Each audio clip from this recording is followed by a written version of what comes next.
3 hari dapat 5 miliar lumayan ya kayaknya ya. Sebenarnya bagi saya kesuksesan itu soal kecukupan. Setiap kuartal, mungkin satu kuartal, satu bulan saya bisa minus. Tapi selama bertahun-tahun, bahkan ketika market jelek, market crash, itu saya selalu menemukan pertumbuhan portofolio setiap 3 bulan.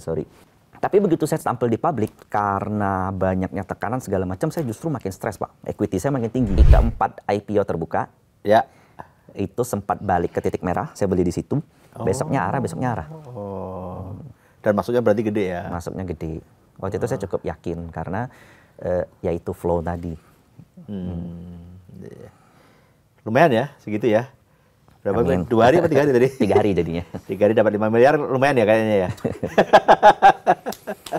Ya. CBDK. Rugi pernah? Rugi pernah. Karena waktu itu kan lagi hype di GBank, Pak ya. Jadi saya salah posisi lah menurut saya. Oke. Terus tahun yang paling berkesan?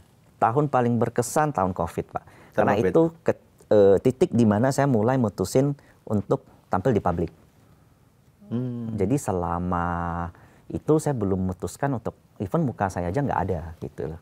Nah, jadi di COVID tekanannya tuh makin besar. Saya memutuskan untuk saya tampil.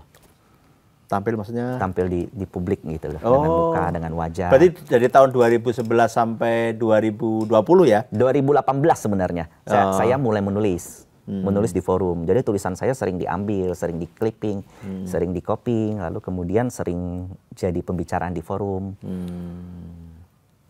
Ya. Terus semakin intens di tahun 2020 sampai sekarang. Sekarang udah terkenal banget. Enggak juga, Pak. Amin. Semua orang di market udah terkenal sekarang gitu. Udah sukses belum kalau menurut Mas Michael dengan pencapaian sejauh ini? Sebenarnya bagi saya kesuksesan itu soal kecukupan.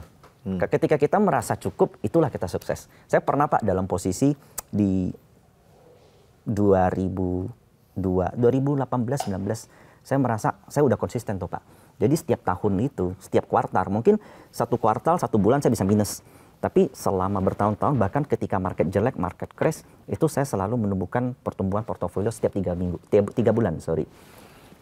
Tapi begitu saya tampil di publik, karena banyaknya tekanan segala macam, saya justru makin stres, Pak. Equity saya makin tinggi. Nah, di situ saya merasa nggak sukses, Pak. Jadi saya sampai saat ini, saya berubah. Saya lahir kembali, Pak. Seperti zaman saya belum tampil. Karena saya udah tahu cara menghandle publik. Gitu. Kalau dulu saya terlalu terikat dengan publik, kalau saat ini, apa yang saya mau bagikan, ya saya bagikan. Apa yang menjadi view saya lihatkan. Orang terima atau enggak, ya enggak masalah. Nah, itu bagi saya sukses yang besar, Pak. Ketika saya bisa tampil dengan apa adanya. Apa adanya ya? Cuek aja ya? Cuek aja. Selama kita lakuin, niat kita tulus, Pak. Selamanya akan jadi trader? Saya merasa sih harusnya tidak. Karena trader itu berkaitan dengan emosi. Makin lama kan makin nambah, Pak, usia saya. Mungkin kalau sekarang saya bisa punya posisi sekian miliar, mungkin tahun depan, 2 tahun lagi udah beda, Pak. Lebih ini ya? Bahkan lebih kalem mungkin. Sahamnya mungkin jauh lebih defensif juga. Yang lebih defensif, ya. Kalau bicara saham, pilihannya berarti lebih senang ke saham-saham yang tadi ya, yang growth stock lah istilahnya. Growth stock, ya. Bener. Kalau yang sudah mature, gede, malah nggak jarang masuk ya. Tergantung era, Pak. Jadi saya merasa saat ini kan 4 perbankan kita jadi perbincangan, Pak ya. Kok nggak kemana-mana, asing uang terus, Pak. Betul. Iya. Nah, permasalahannya adalah di tahun 2023 kita kan ada high base effect. Perbankan kita double digit, bagi dividen kenceng semua, Pak. Di saat harganya tinggi. Nah, itu berbalik ketika ternyata ekonomi tidak sesuai. Untuk memutar ekonomi ini kan perlu waktu, Pak. Dengan syukur kita punya Menteri Keuangan baru, banyak gebrakan. Nah, kita lagi nunggu nih, Pak. Kira-kira GDP kita bisa pulih nggak?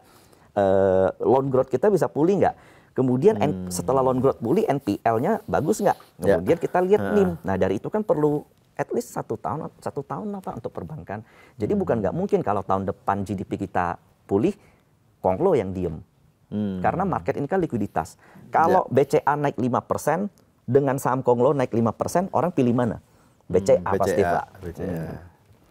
Iya. Jadi memang seperti itu. Kalau seandainya biasanya saham-saham blue chip, apalagi perbankan lagi diem, yang main itu saham-saham yang lain. Kalau seandainya mereka main, all money will go to there. Tadi ya, pasti ya nyari saham-saham yang lebih ini, lebih aman dalam persepsi mereka kan. Dengan kalau potensinya sama. Betul. Gitu. Iya, iya.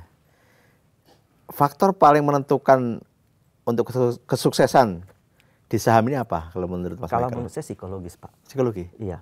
Kenapa? Karena saya bisa punya saham yang sama dengan Bapak, tapi Bapak holding powernya jauh lebih kuat, Bapak jauh lebih tenang, pasti Bapak taking profitnya jauh lebih bagus daripada saya.